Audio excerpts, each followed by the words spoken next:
Bonjour tout le monde. On va un petit peu revenir sur cette affaire. C'est pas pour. Le truc n'est pas de chipoter, le truc c'est de réfléchir. C'est ça qui est intéressant. Réfléchir, même quand on pense que tout a été dit. Donc les Iraniens ont reconnu que c'était l'un de leurs missiles. Ah, ça on est d'accord. Les Iraniens ont reconnu l'aveu, la religion de l'aveu. Alors je vous demande un instant. Voilà, on va aller sur le monde.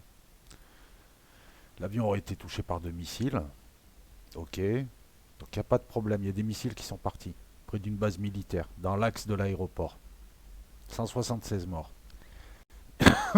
Non mais c'est important les retours d'information. Le truc il n'est pas d'avoir tort ou raison. C'est que d'une erreur ou enfin une erreur.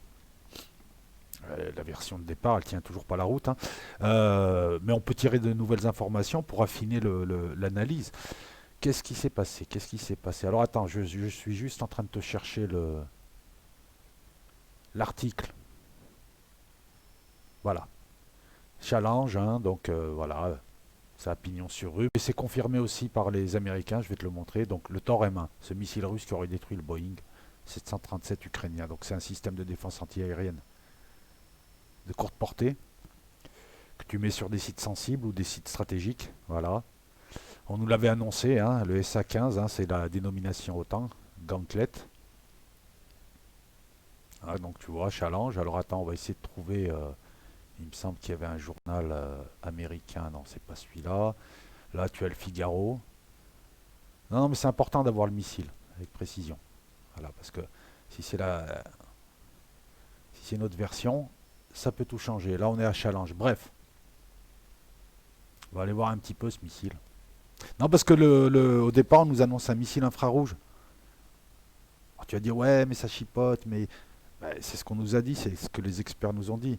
Il y a deux choses qui sont certaines, alors après on peut les expliquer, c'est que la version de l'infrarouge n'est pas possible, et la version de la détection de missiles antiaériens aussi petits par satellite, c'est pas possible. Ça cache, je pense, le fait qu'ils ont d'autres moyens de détection pour les départs de missiles. Il y a éventuellement des drones américains, il y a éventuellement peut-être des F-35 américains qui auraient été dans le coin et qui, eux, auraient été aptes à avoir les départs de missiles d'une batterie antiaérienne. Le Thor M1, voilà, donc c'est lui, hein, SA-15, véhicule antiaérien, missile solaire. Ce qui nous intéresse, c'est ça. Guidage radar. On nous a expliqué, et puis d'ailleurs, lorsqu'on voit les missiles, ils vont directement vers la source thermique la plus importante de l'avion, à savoir les réacteurs, comme un infrarouge. Alors ça c'est pas tout, hein. Donc voilà, donc les Iraniens ont avoué. Hein. Il faut savoir que par exemple la version 2 est une version très efficace, 80%, ça c'est Wikipédia qui le dit, mais 80% d'efficacité par rapport au Pantsir, le fameux Pantsir qui finalement s'avère être quelque chose de pas fiable. Donc, tu vas voir où je vais en venir. Tu vas voir où je vais en venir. Voilà, donc ça c'est le Thor M2, pareil, parce que tu pourrais te dire c'est peut-être des Thor M2. Voilà, tu lis les informations comme moi, toujours pareil, de radar. Et c'est des défenses antiaériennes de courte portée mobile qui sont aussi équipées pour lutter contre le brouillage électronique, les contre-mesures électroniques. Mais c'est radar. C'est pas un type, si tu veux, ça tu pourras le lire, hein, tu sais, voilà.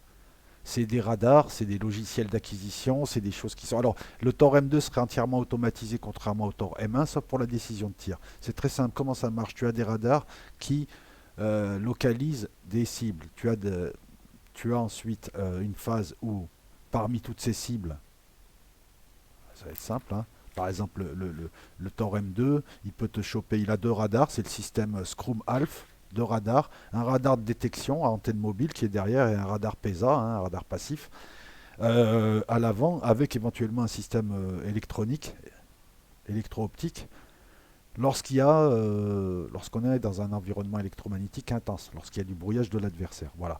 Tu as des radars qui détectent, je vais te dire combien il peut détecter. Il peut détecter 48 cibles à 32 km maximum. Mais alors attention, à 32 km, c'est des grosses cibles. Hein. Il y a les drones, je pense qu'ils les chopent à 15 km. Voilà, faut faire attention aux portées maximales. Il peut en localiser 48, en suivre 10 et en engager 4, c'est-à-dire lancer des missiles sur 4, puisque c'est des calculs différents. Donc tout est fait par logiciel, ce qui exclut déjà des erreurs. Les logiciels, qu'est-ce qu'ils peuvent voir? Ils peuvent voir la vitesse, ils peuvent voir la signature radar. Un Boeing n'a pas la signature radar d'un missile de croisière. Donc ensuite, ces radars, ils éliminent certaines cibles, mais lorsque la cible est menaçante, tu as un système de signal, d'autres, et hop, et l'opérateur humain à ce moment-là demande à son officier de tir, il y a un truc, regardez, qu'est-ce qu'on fait? Et l'autre lui dit, vas-y, appuie sur le bouton et les missiles partent. Donc d'après la version des Gardiens de la Révolution, le général assume, voilà, j'aurais préféré mourir plutôt que d'assister à un tel accident. Le général de brigade Amir Ali Agizadeh, commandant de la branche aérospatiale des Gardiens de la Révolution, c'est elle qui s'occupe de la défense antiaérienne, reconnaît, etc. Alors qu'est-ce qu'il te dit? Alors attends, attends, attends. Il les invoque une erreur humaine. Ah voilà, il explique. Le soldat chargé de tirer a pris l'avion pour un missile de croisière. Le problème, c'est que le soldat, il ne tire que quand il a un ordre. Et quand les radars lui disent que tu peux abattre, et tu peux pas confondre, c'est pas lui, tu vois, de la manière dont c'est expliqué, le soldat chargé de tirer a pris l'avion pour un missile de croisière, il a alors cherché à contacter ses supérieurs pour obtenir une vérification de la cible, mais il n'a pu le faire car son système de communication a apparemment été perturbé comme de par hasard. Il y avait 10 secondes pour décider, il a pris la mauvaise décision. Le missile a explosé après. Non, il n'a pas à décider, le radar voit parfaitement que c'est un avion de croisière. Et donc à ce moment-là, les signaux ne se déclenchent pas, ils ne le suivent pas, ils ne l'engagent pas, et ils ne demandent pas, donc oui, vous pouvez tirer. Alors, je ne sais pas ce qui s'affiche sur l'écran. En second lieu, ce qui est gênant, je fais pas de la méthode hypercritique et je surinterprète pas. Mais quand on te dit que le soldat chargé de tirer a pris l'avion pour un missile de croisière, c'est pas possible. C'est les radars qui s'occupent de ça, les radars le gèrent, ça n'a rien à voir. Je te dis, c'est comme si tu confonds un vélo avec une camionnette, avec tes yeux. Là, c'est pas des yeux, c'est pas lui. Lui, à la fin, il demande des confirmations. Il avait 10 secondes pour décider, il a pris la mauvaise décision. D'accord. Un peu plus loin, un peu plus loin, tu vas voir où je vais en venir. Ou un peu plus haut, il t'explique. Alors, c'est peut-être pas dans cet article-là, c'est dans l'article américain, mais je peux te mettre la source, de toute manière, les sources sont blanches, tu peux y accéder. Ce fameux général, te dit que Ed Loco a un chat dans la gorge, ça c'est vrai. Non, ce fameux général te dit qu'en fait, il a essayé de joindre pour avoir la confirmation. Tu vois, il y a déjà deux versions. Déjà, ça tient pas la route. Il a essayé de joindre son officier de tir par téléphone, ce qui est rigolo déjà, et qu'il y a eu un brouillage donc. Hein. Son système de communication a apparemment été perturbé et il n'a pas pu le joindre, donc il devait décider en son âme et conscience, je tire ou pas. Donc le radar se trompe, t'indique que c'est un missile de croisière ou qu'effectivement il a les caractéristiques du missile de croisière. Euh, Ce qui est étonnant d'ailleurs, parce que le missile de croisière, en plus, je crois qu'il accélère à la fin, il n'a pas la même vitesse, pas la même signature, pas la même. Il n'a rien à voir avec un avion de ligne. Eh ben non, mais quand tu mets des défenses antiaériennes comme ça parmi les civils, tu crois que quand tu montes des trucs comme ça, tu crois que tu montes pas des trucs qui distinguent avec les avions, les oiseaux, les ULM? C'est bien sûr que si, c'est évident. Et tout ça, c'est éliminé au radar. Donc il a pris la décision de tirer.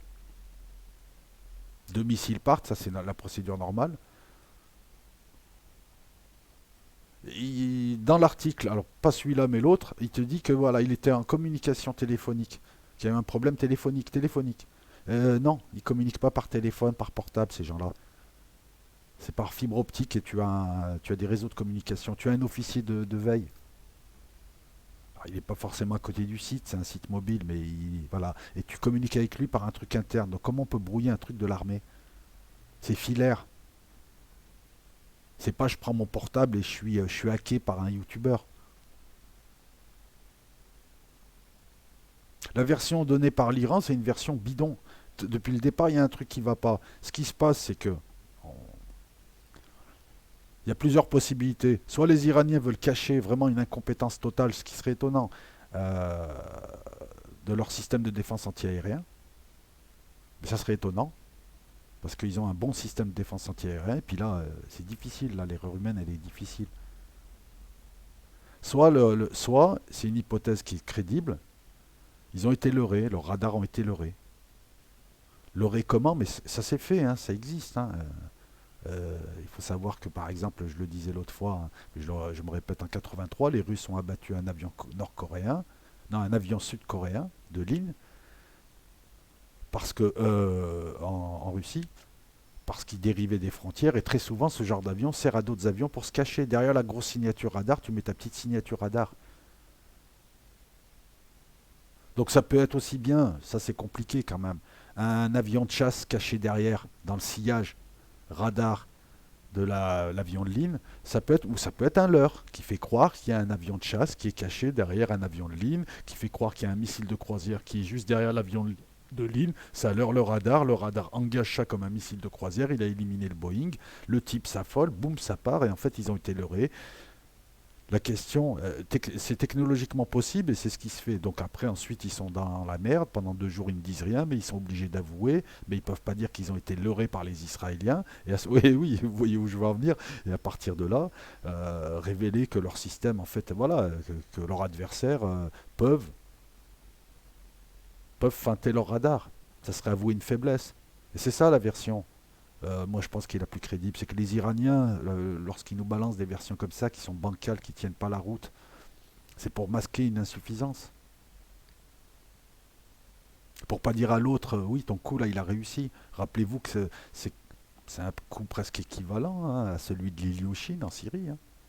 Bon, avec une défense antiaérienne moins bien formée en Syrie, hein, qui balance des S-200 comme ça dans une zone, qui t'en balance plein, qui sature. Voilà, c'est exactement la même chose. Et puis les missiles, quand on les voit, on dirait de l'infrarouge.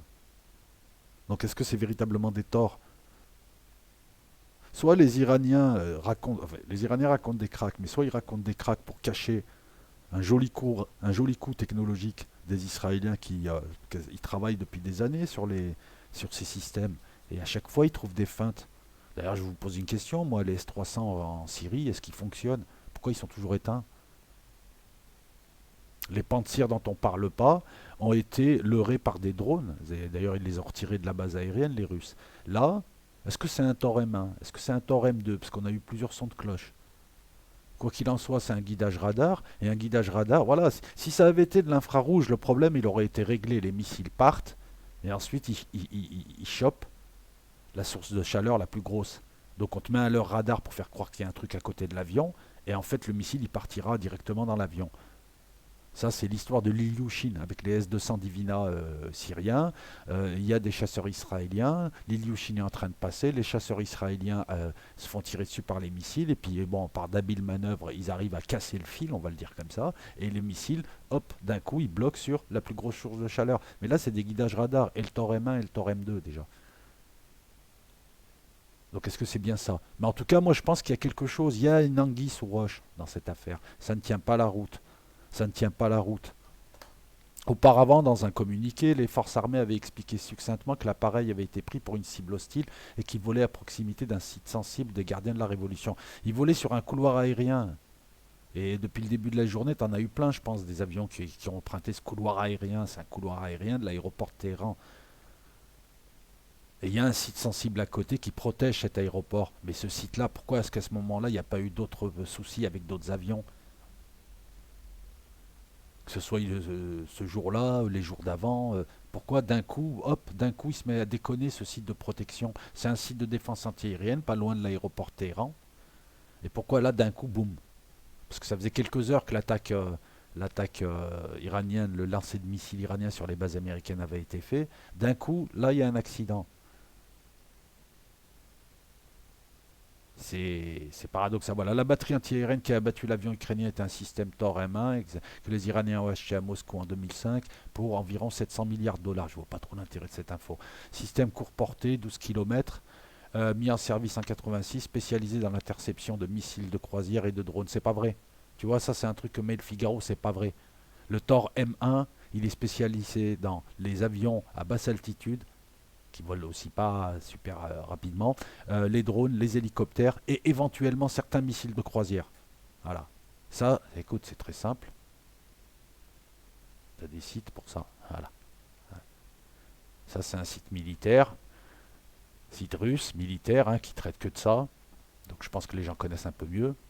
Le Tor-M1 est destiné à la défense efficace des troupes, des installations civiles et industrielles, des armes d'attaque aériennes actuelles et futures, principalement des armes de haute précision, oui, bon, ainsi que des avions, hélicoptères, missiles de croisière, de bombes aériennes guidées. Et à aucun moment on te dit c'est spécialisé dans le missile de croisière. Et dans l'autre que j'ai vu, c'est pour le Tor-M2, excuse-moi, on te dit clairement, regarde, drones aérodynamiques, hélicoptères, attaquer des avions, des missiles guidés, hautes composantes d'armes de haute précision volant à des altitudes moyennes basses, extrêmement basses dans un environnement aérien et de brouillage défavorable.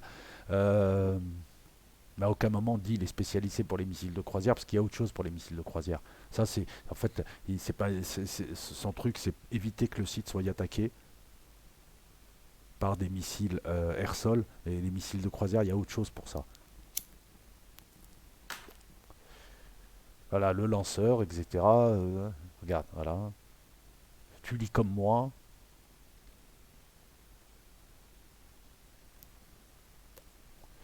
Guidage radar. Ça, c'est le M2, à la limite. Le M2, on va pas trop en parler. On va plutôt parler de celui-là, hein. Le M1, qui est là, hein. Guidage radar.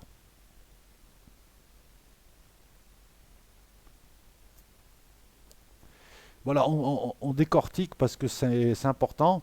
C'est-à-dire que, en fait, l'information, elle n'est pas tant de savoir si les Iraniens ont touché un Boeing. Maintenant, on le sait. C'est pourquoi ils ont touché un Boeing. C'est ça la question. Ça, la bonne question.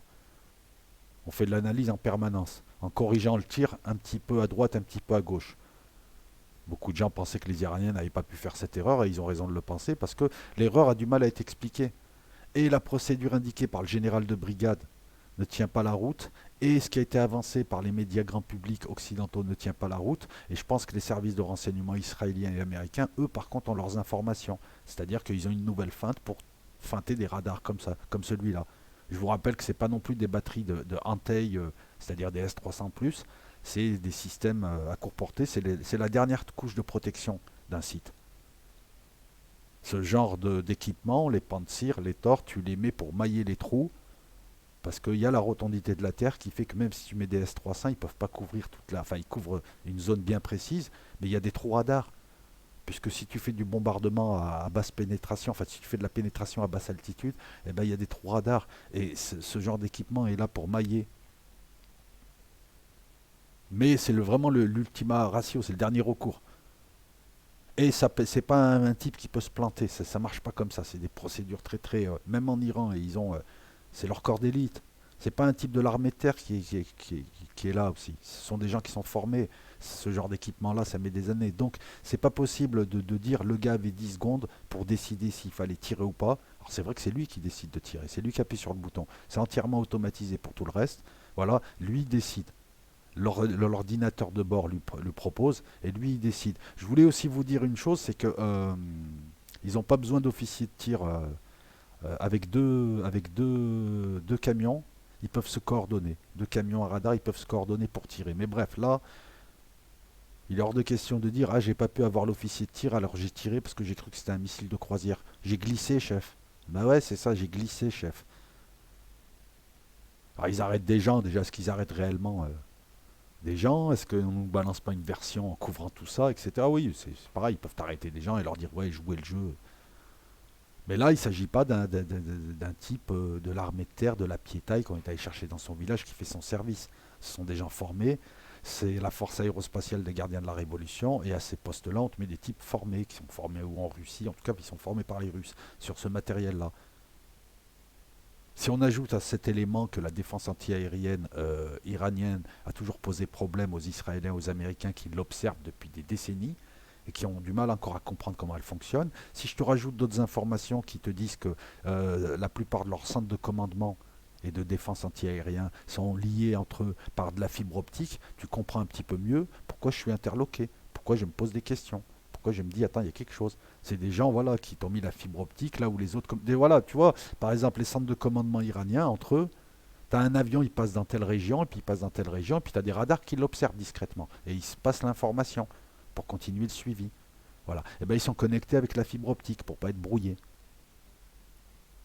Là, ce que je suis en train de te dire, c'est qu'on n'en sait toujours rien, mais il y a des choses qui m'interpellent. Et il ne faut pas exclure le fait qu'une puissance étrangère douée d'un certain professionnalisme, il faut être honnête, ait pu leurrer les radars de ce système-là. Et à ce moment-là, ça peut se comprendre. Le radar ne voit qu'un missile de croisière. Le type, on lui dit il y a un missile de croisière, parce que lui, il est incapable de le voir optiquement parlant. C'est quand même des choses qui sont à 2 3 000 mètres d'altitude dans la nuit. C'est rigolo quand même aussi de voir qu'il y a plein de vidéos, enfin il y a plein de vidéos, il y a quelques vidéos, c'est toujours les mêmes, où tu as des gens en fait qui attendaient le missile, comme toi tu attends les étoiles filantes, tu as des gens maintenant, je vois que c'est à Téhéran et autour de Téhéran, tu as des gens qui se baladent la nuit avec leur portable et le portable bizarrement il est dirigé là où il faut, quand il faut, et ils arrivent à filmer les missiles qui tapent aussi, c'est à croire que... Non mais si, c'est à croire que c'est des types, ils étaient là pour filmer à l'avance quelque chose qui allait se produire, pour que ça soit diffusé sur la toile, pour que tout de suite, ah les Iraniens ils ont fait un truc. En fait c'est comme si tu savais que tu allais leurrer les radars iraniens et tu voulais les filmer pour surprise, surprise.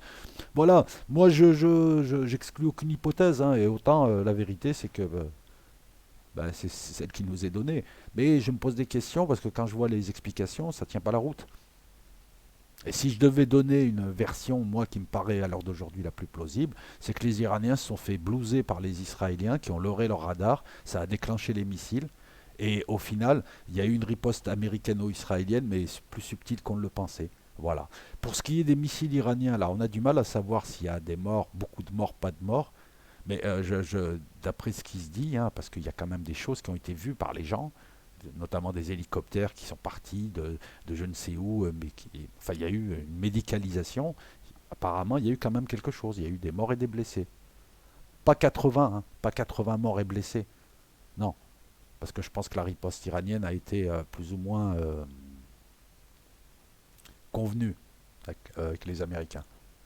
Mais il y a eu quelque chose, il y a eu quelque chose, il y a eu quelques morts, il y a eu quelques blessés, puis Trump n'a pas voulu en parler. Mais voilà, c'est ça. Voilà, donc le but de cette vidéo, il n'est pas de dire c'est ça, mais de dire c'est bizarre, de réfléchir toujours. Toujours réfléchir, pratiquer la méthode du doute, mais pas douter pour douter.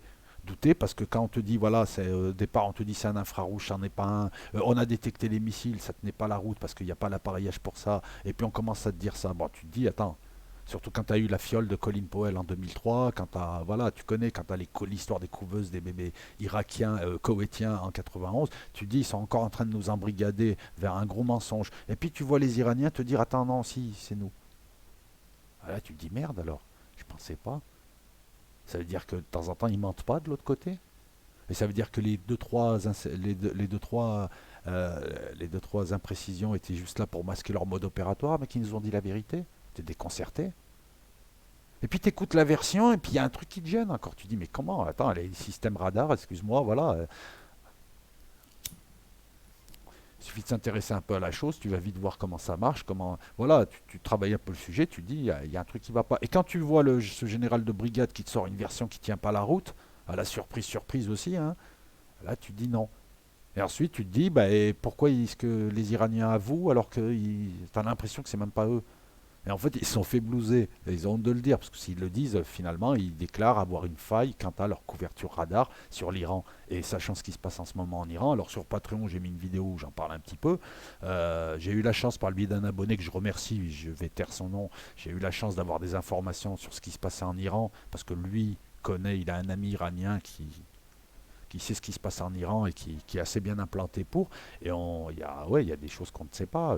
Il y a plus de morts, par exemple, dans les manifestations qu'on nous le dit. Et il y a des versions, il y a beaucoup de versions qui circulent. Il y a beaucoup de versions qui circulent. Si tu veux, voilà, le spectre des versions qui peuvent un peu tenir la route, on va dire que c'est un spectre entre. Non, on va pas le dire comme ça. Mais enfin, il y a beaucoup de versions. Même la version que Soleimani a été sacrifié par un courant iranien, a été sacrifié à l'état profond. Donc il y a plein de versions et beaucoup de versions s'accordent à dire qu'il y a un truc qui ne va pas avec cette explication. C'est pas une erreur humaine. Ah, il y a un lampiste qui va payer, mais c'est pas une erreur humaine. Voilà, vous en faites ce que vous voulez. Et à ceux qui me posent toujours les mêmes questions, les gens qui font des revues de presse géopolitique comme Radio-Québec, comme J'en ai marre et comme d'autres, c'est très bien justement. Moi, je vous invite à aller sur tous les sites où tu as des gens qui essayent de te donner une analyse. Donc je viens d'en citer deux, mais il y en a d'autres. Comme ça, toi, ensuite, tu te feras ton analyse. Le but, il n'est pas, hey, j'ai trouvé, toi, tu as dit des bêtises. Le but, il n'est pas là. C'est que chacun apporte quelque chose. Là, on a quand même un spectre de versions qui est intéressant parce qu'il y a une continuité. Même si on n'est pas tous d'accord les uns avec les autres sur nos versions, je pense que la vérité, elle est peut-être un peu éparpillée. Quant au format de revue géopolitique de quelqu'un qui vient s'intéresser à un domaine bien précis, qui vient te le donner comme ça, simplement, sans montage et tout, je trouve que c'est une bénédiction, quelle que soit la chaîne. Finalement, on est tous complémentaires. Déjà, pour te fournir du matériel pour ton analyse, et en second lieu, bah, ça crée un format, et s'il y en a un qui attire des gens, les gens ils vont finalement aller voir les autres. Donc c'est très bien, voilà, je voulais aussi répondre à ça. Beaucoup de gens me parlent de différentes chaînes qui font un petit peu ce que je fais moi aussi depuis un certain temps. C'est très très bien, au contraire, c'est plaisant. Moi-même, il m'arrive d'aller les écouter et puis de prendre note aussi. Voilà, le but, il est juste d'essayer de comprendre et de décrypter avec les éléments que nous avons. Voilà, on est un peu comme des scientifiques de l'Antiquité qui, voilà, tu regardes le ciel, tu regardes les tempêtes, tout ça, et puis petit à petit, tu élabores une sorte de science. Alors au début, tu tâtonnes, et puis des fois tu dis des conneries, puis des fois voilà, tu dis ouais les éléments, il n'y a que 5 éléments qui font tout le reste, etc. Et puis à force de tâtonnement, tu comprends le truc, si tu as envie de comprendre, après si ça t'intéresse pas, voilà. Mais les versions données, c'est aussi marrant de voir que, regarde, et c'est ça le truc, c'est le deuxième échiquier, je cherchais depuis tout à l'heure le nom. Là on est dans le deuxième échiquier, mais ils veulent pas nous montrer comment ils jouent. Puisque imaginons un petit peu que les Israéliens, par exemple, ils réussissent ce coup, le savent, ça se joue entre eux, ils se narguent entre eux, ils savent entre eux. Celui qui a réussi le coup, il va pas aller le dire dans la presse. J'ai leurré la défense antiaérienne iranienne. Non, parce que s'il donne cette information, il donne de l'information. Il faut même pas la donner. Le grand public n'a pas besoin de savoir ce qui se passe. Il y a une hypothèse aussi, une piste, une autre piste, hein, pour dire que, écoute, apparemment, il y avait des ingénieurs et des scientifiques et des chercheurs de haut niveau, ils sont iraniens, dans la liste des passagers. Donc, certains te disent même que c'est d'une pierre deux coups. On a fait ça surtout pour que le Boeing tombe, parce qu'il y avait des chercheurs iraniens ou canado-iraniens qui sont morts.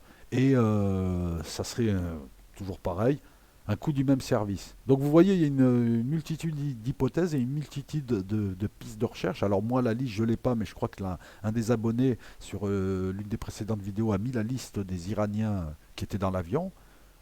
C'est très facile ensuite de faire des recherches et voir, mais ils seraient tous liés au nucléaire ou à l'informatique. Et ça peut aussi expliquer. On leur a une défense antiaérienne pour qu'elle abatte un avion qui part de sa capitale dans laquelle il y a ses chercheurs. Là, c'est un coup à la SAS. Mais voilà, donc c'est des hypothèses. Prenez pas, complétez avec d'autres hypothèses. Tout ce que je peux vous dire, c'est que nous jouons sur l'échiquier du bas. On joue avec nous sur l'échiquier du bas et on n'a même pas le droit de savoir ce qui se passe sur le deuxième échiquier, sur le leur, l'échiquier des services. Et pour finir, je vous rappelle, pendant 15 ans, je crois, ou 20 ans, il y a eu une guerre entre services israéliens et iraniens, avec des scientifiques qui mouraient, pas forcément toujours de leur belle mort, c'est-à-dire un attentat, mais tu avais des empoisonnements, tu as eu beaucoup de morts, on parle de dizaines de scientifiques morts, pour ralentir le programme nucléaire iranien, supposé ou réel. Et c'est ensuite, lorsque les Iraniens ont commencé à prendre des mesures et à mieux se protéger, que sont apparus les virus, les attaques informatiques, notamment Stuxnet. Donc là, on n'est pas dans le fantasme. C'est juste que dans 10 ans ou dans 15 ans, on apprendra que là, il s'est passé quelque chose et que ce que nous on a vu là, c'est peut-être moins militaire qu'on le pense, c'est beaucoup plus lié au renseignement, beaucoup plus lié au renseignement militaire. Et en tout cas, ça sent un coup plus du renseignement. Il leur a un radar, le radar abat l'avion. Dans l'avion, il y a des scientifiques. En même temps, en plus, ils passent pour des cons parce qu'ils sont obligés de dire aux Canadiens, bah, on a abattu l'avion, on est un peu cons. Ils passent pour des cons aux yeux du monde. Et les autres savent comment leurrer leur radar. Ils ont une information supplémentaire, comme ils ont eu plein d'informations, notamment en Syrie, où ils rentrent, enfin, ils balancent surtout des missiles et ils savent comment leurrer certaines défenses antiaériennes. Voilà, les amis, je vous l'ai faite longue. Je voulais revenir là-dessus parce que c'est important, parce que là, il y a des informations supplémentaires qu'on peut livrer dans cette vidéo. Et puis, vous vous faites une idée, c'est toujours pareil. Le but, là, c'est de donner de la, vous donner de la matière. Après, vous en faites ce que vous voulez, peu importe qu'on ait raison ou tort, ou qu'au final, ça soit la vraie version. Tu vois, voilà, moi, j'exclus rien. Et je le dis encore une fois, c'est voilà, non, non, parce que je l'ai toujours dit, je n'exclus rien. Après, on propose une piste. Je ne vais pas te proposer la piste qu'on t'a donnée, que t'a donné la presse. Je remercie, je profite en fait aussi avant de finir je remercie Yann et Chafinette hier pour ce live très plaisant sur la monnaie libre. Je suis très content de faire ce genre de live. Vous étiez assez nombreux pour un sujet technique. On refera ce genre de live, on le refera. Je suis très content parce que ça permet de donner aussi voilà, des éléments de discussion, des pistes, hein, comme moi aussi on me donne des pistes de réflexion pour des gens qui s'intéressent à ce genre de choses qui sont, enfin c'est quand même vos vies. La seule chose qui m'a un petit peu ennuyé, mais ça n'a rien à voir avec les deux invités, c'est que voilà, j'ai enlevé tous les modérateurs parce qu'il y a des gens qui se plaignent de la modération. Alors les gens qui se plaignent de la modération, je vous fais un petit message, moi je suis pris par le sujet. Je dois gérer le sujet, gérer ce que dit l'invité, trouver quelque chose d'intelligent à lui dire. Je dois être dans le sujet et en même temps je dois gérer le chat. Donc le chat, moi je survole le chat, je vois pas tout. Puis après, voilà. Mais moi, ce que j'ai vu depuis trois lives, c'est que les modérateurs virent des gens qui sont des fidèles et qui ne font que s'exprimer. Donc à ces gens-là, moi, je vous dis, c'est pas moi. Donc vous m'en voulez à moi, non. Signalez-le moi et puis on règle ça. Et certains modérateurs donc virent ces gens-là. Par contre, les trolls d'hier, les trolls des précédents, les trolls des précédents live qui servent à rien, moi je, ils me dérangent pas tant que ça, vous les laissez passer. Donc j'ai enlevé tous les modérateurs, tant qu'à faire, ben, je modérerai moi, comme ça, tant qu'à me faire engueuler, voilà. Mais je voulais dire aux gens qui viennent me dire la liberté d'expression, tout ça, oui, tu m'as censuré, c'est pas moi. Essaye de faire preuve d'empathie. C'est compliqué à gérer un live et à essayer de faire tenir le live tout en étant voilà, il faut gérer, je te dis, la fatigue, le chat, la connexion, gérer aussi ce que disent les gens. Là hier c'était un sujet quand même assez technique, il fallait quand même que je me concentre.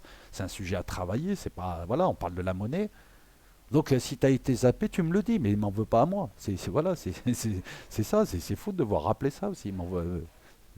C'est pas moi qui vous ai censuré hier. La preuve d'ailleurs, je prends des mesures pour ça. Voilà. Hmm. J'ai enlevé tous les modos pour ne pas avoir à désigner certains modos, parce qu'après tout, modérateur, c'est une fonction bénévole, et puis les gens, voilà, c'est pas, je reproche pas non plus à tous les modos, puis surtout qu'il y a beaucoup de modos qui écoutent aussi sans forcément être à l'écran, qui écoutent avec leur téléphone, et qui ne voient pas le chat et tout. Donc voilà, donc au lieu de dire tel modo, pourquoi tu as fait ça, j'ai enlevé tous les modos, j'en remettrai à un moment donné, voilà, mais bon, hier, j'ai pas apprécié que personne n'intervienne pour enlever des trolls qui servent à rien, hein, qui essayent d'exister, parce qu'ils ah, c'est comme des maladies. Et à côté de ça, vous avez censuré des gens qui sont des fidèles et qui, je pense, sans même regarder leur message, s'expriment intelligemment. Voilà. Merci à toutes et à tous. Et puis à bientôt hein, pour de nouvelles vidéos sur Los Locos ou sur Patreon ou sur Ozymandias. D'ailleurs, Ozymandias, il faut que je pose une vidéo.